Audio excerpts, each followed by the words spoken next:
Bonjour à toutes et tous, c'est Cyril de Dévotion. Je suis ravi d'être avec vous aujourd'hui pour cette nouvelle vidéo.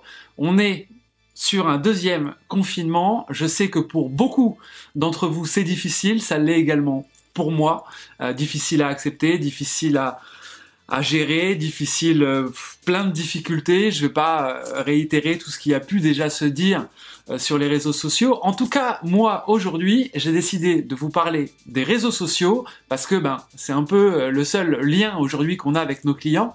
Donc, on va le développer ensemble. J'ai quelques astuces à vous donner. Donc, restez avec moi. C'est parti. Quand je parle des réseaux sociaux, je parle d'Instagram, Facebook et Google. Aujourd'hui, étant en plein confinement, effectivement, on a le temps pour développer ces réseaux et surtout garder le lien avec nos clients. La première chose à faire, c'est d'être présent, bien entendu, sur les réseaux sociaux. À savoir, en 2020, il y a eu des estimations qui ont été faites et il y a des chiffres qui sont sortis. Facebook reste le réseau social le plus utilisé par les Français et en deuxième vient Instagram.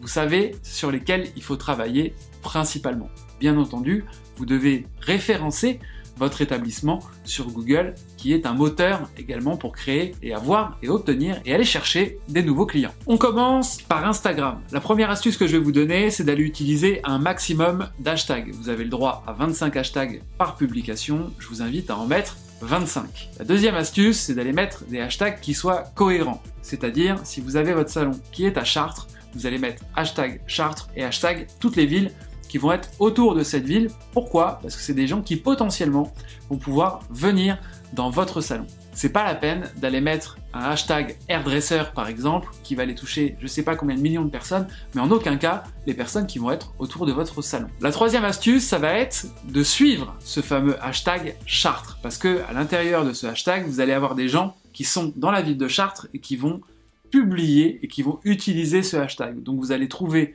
des gens qui font partie et qui sont dans votre ville et vous allez suivre ces gens et pourquoi pas les inviter à découvrir votre salon. La quatrième astuce, ça va être de suivre tous les commerçants de votre ville. On a tendance à oublier et à aller chercher trop loin. Si vous avez un boulanger qui est sur Instagram à côté de chez vous, suivez-le. Si vous avez un opticien, suivez-le. Un restaurateur, suivez-le. Suivez les gens qui sont autour de vous parce que potentiellement, ils pourront venir chez vous.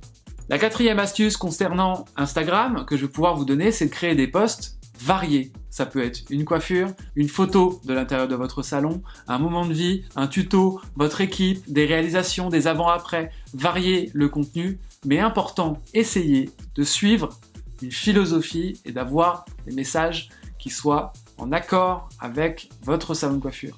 C'est-à-dire qu'il faut que ce soit toujours lié à vos services, à votre identité, à votre façon de voir les choses, à vos produits, à vos marques, à votre philosophie. Il faut que ce soit cohérent dans vos messages. Concernant Facebook, il est important de compléter votre fiche si vous ne l'avez pas encore fait. C'est-à-dire, vous avez un descriptif à remplir sur Facebook, faites-le. Parlez de votre salon, de votre philosophie, de votre équipe, des marques avec lesquelles vous travaillez. Deuxième astuce concernant Facebook, invitez les gens qui vous suivent personnellement à aimer votre page. Plus il y a de personnes qui vont aimer votre page, mieux vous serez référencé. Troisième astuce, invitez les clients qui suivent votre page à vous laisser un avis sur votre page Facebook. Plus il y a d'avis, plus vous gagnez en crédibilité et plus potentiellement vous allez attirer des nouveaux clients. Quatrième astuce, paramétrez la petite touche que vous avez en haut de votre page, à droite généralement. Je vais peut-être vous mettre une vidéo d'ailleurs pour que ce soit encore plus clair pour vous. Et cette touche, paramétrez-la ou pour qu'ils puissent vous contacter ou pour qu'ils puissent réserver en ligne si vous avez un site de réservation en ligne, très important, ou un lien qui est lié à votre site internet ou pourquoi pas à votre page Instagram. Cinquième astuce, si vous avez un post qui mérite d'être publié de manière large, n'oubliez pas de booster cette publication. Ça vous permettra d'aller chercher plus de monde. Quand vous faites défiler votre feed ou le fil d'actualité Instagram, vous avez souvent des publications qui s'appellent sponsorisées. Ce sont des gens qui ont boosté leur publication et donc vous allez toucher plus de monde. Et quand vous faites booster cette publication, paramétrez ce boost autour de votre ville. Concernant Google, il est primordial également, bien sûr, d'être dessus, d'aller stimuler vos clients pour avoir un maximum de notes et faire en sorte d'avoir une note qui soit au-dessus des 4,5. Une autre astuce, c'est hyper important de répondre à chaque commentaire, qu'il soit positif ou négatif. Si c'est négatif, ouvrez le dialogue avec la cliente. Et si c'est positif, simplement remerciez-la d'être venue chez vous et d'avoir mis ce super post et d'avoir mis une superbe note. C'est valable pour Google, mais aussi pour Facebook et également sur Instagram. Une autre astuce que je peux vous donner, c'est la régularité. Poster de manière régulière. Ok, parfois on a 2, 3 ou 4 posts dans la même journée. En temps normal, j'ai bien en dehors du Covid, ou même là aujourd'hui, si vous avez 3, 4, 5 idées dans la journée de posts, les publiez pas tout de suite. Gardez le rythme. Si vous en avez 5, publiez-les, mais une fois par jour. Comme ça, vous allez occuper la toile de manière régulière.